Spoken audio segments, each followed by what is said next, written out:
Minutes. Tout de suite, nous entamons la deuxième partie, c'est une note de sport avec Pape Matam.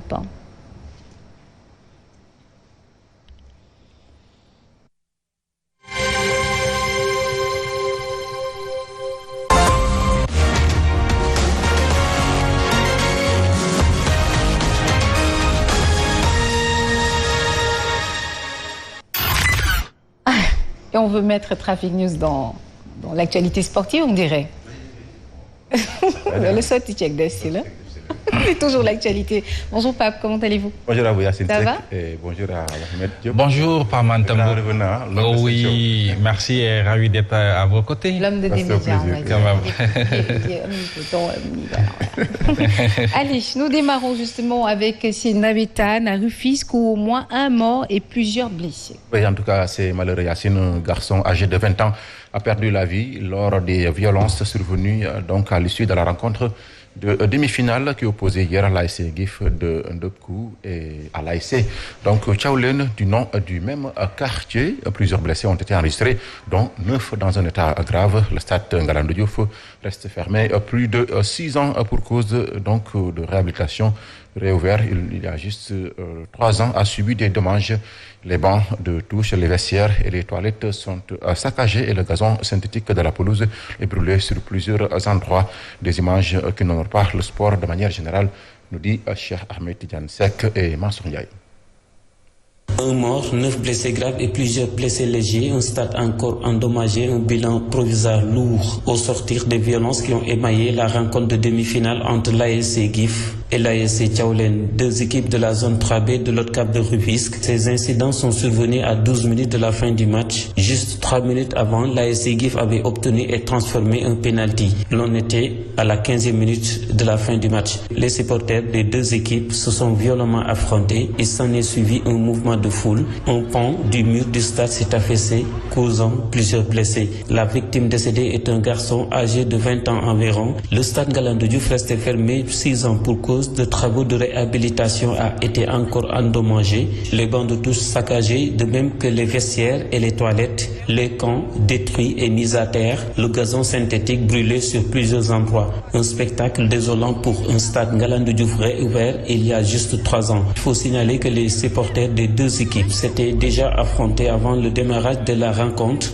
vers les coups de 14h30, 15h sur la route secondaire qui mène vers le stade. Une situation regrettable pour tous les sportifs du département de Rufisque et au-delà. Des mesures suspensives des matchs navétanes avaient été prises durant cette présente saison de championnat populaire ici à Rufisque, notamment au stade Ngalandou Diouf, et c'était toujours suite à des violences enregistrées. Pour le moment, des supputations se font jour sur le nombre de décès, mais ce bilan provisoire de 1 mort et 9 blessés graves demeure constant et officiel. Les navétanes à Rufisque ont encore servi des images qui n'honorent pas le sport de manière générale.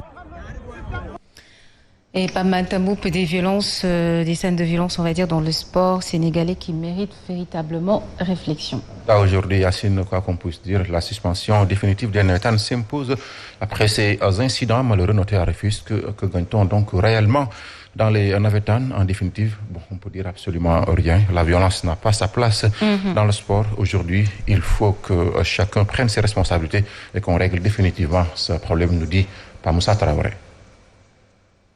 Il faut maintenant procéder à un diagnostic profond des championnats populaires d'hivernage appelés Navétanes pour situer les responsabilités et connaître la suite à réserver. Car au-delà de l'intérêt que suscite ce championnat, c'est avant tout le désordre qu'il charrie qu'on déplore. Voilà un championnat populaire qui aiguise les appétits de plus d'un. Il est temps que les autorités sapent le moral des troupes et refroidissent bien les ardeurs et fougues de jeunesse. Qui sait combien ils gagnent ceux qui font de la promotion de la violence dans cette activité de jeunesse et de vacances, où on ne cesse d'enregistrer des pertes en vie humaine. Hier encore, un jeune y a perdu la vie au stade Ngalandou Diouf de Rufisque. Le saccage de l'édifice est purement catégorisé, indiscipline notoire et rien d'autre. Il faut des sanctions à hauteur de bâton pour redresser des troubles faits. Ces troubles faits, si on veut espérer avoir des joutes sportives sans violence. Pour cela, il faut éduquer ces jeunes malsains qui ont développé des caractères aux antipodes des vertus de notre sport national. La place de cette racaille est ailleurs, pas au sein de notre jeunesse,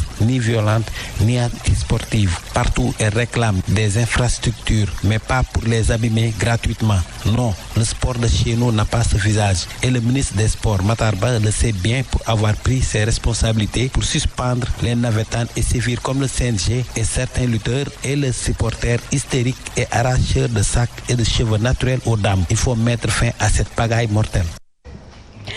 Et pas mal, poursuivons avec la Ligue des Champions, avec le programme de la 6e journée de ce soir. Oui, ce soir, donc, on boucle les phases de groupe de la Ligue des Champions avec la 6e journée qui débute donc à 17h45 pour le groupe A. On aura Paris Saint-Germain contre Club Bruges et à la même heure, Leipzig qui reçoit Manchester City. Sachez que le Paris Saint-Germain et Manchester City se sont déjà qualifiés pour les 8e de finale. Et dans le groupe B, à 20h, Porto va jouer contre Atlético Madrid. AS Milan qui reçoit Liverpool. Une place pour 3 entre donc FC Porto, Atlético Madrid et AS Milan. Liverpool de Sadio Mané a déjà validé son ticket pour les 8e de finale. Et dans le groupe C, à 20h, Dortmund qui reçoit Beşiktaş. Ajax va jouer contre Sporting Portugal.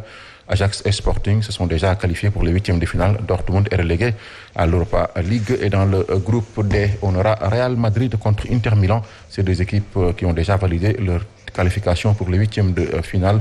Donc tout se jouera pour la première place du groupe entre Inter de Milan et Real Madrid. Shakhtar Donetsk va jouer contre Sheriff Tiraspol. Sheriff Tiraspol Yacine s'est qualifié pour l'Europa League. Et demain, on aura dans le groupe E, Benfica contre Dynamo Kiev, Bayern Munich qui reçoit FC Barcelone qui a l'obligation de battre le Bayern Munich pour se qualifier pour les 8e de finale. Et dans le groupe F, on aura Manchester United contre Young Boys Bern, Atalanta qui reçoit Villarreal. Et dans le groupe G, Salzbourg va jouer contre FC Séville, Wolfsburg qui reçoit Lille. Et dans le groupe H, Juventus Malmö, Zenit, Chelsea. Sachez que 11 équipes ont déjà validé leur ticket pour les 8e de finale. Il s'agit donc de Manchester City, Paris Saint-Germain, Bayern Munich, Juventus, Chelsea, Liverpool, Manchester United, Ajax Amsterdam, Sporting Portugal, Real Madrid et Inter de Milan. Le tirage au sort donc des 8e de finale est prévu le 13 décembre prochain. Les 8e de finale sont programmés les 15, 16, 22 et 23 février. Les matchs retour 8, 9 et 15 mars prochains. Et nous terminons avec le championnat d'Afrique de karaté classé 5e, un bilan séduisant selon les fédéraux. Oui, avec 10 médailles, une en or, 3 argent, 6 bronzes. Le Sénégal se classe 5e derrière l'Égypte, l'Algérie, le Congo et la Tunisie. Un bilan jugé en tout cas satisfaisant selon la Fédération sénégalaise de karaté. Suivons leur réaction ici. C'est une participation plus qu'honorable vu les difficultés qu'on avait obtenues dans la préparation. Donc en fin de compte, on a eu une médaille d'or, 3 médailles d'argent et 6 médailles de bronze, ça fait 10 au total. Dans l'ensemble, tous les athlètes ont relevé le défi de la participation.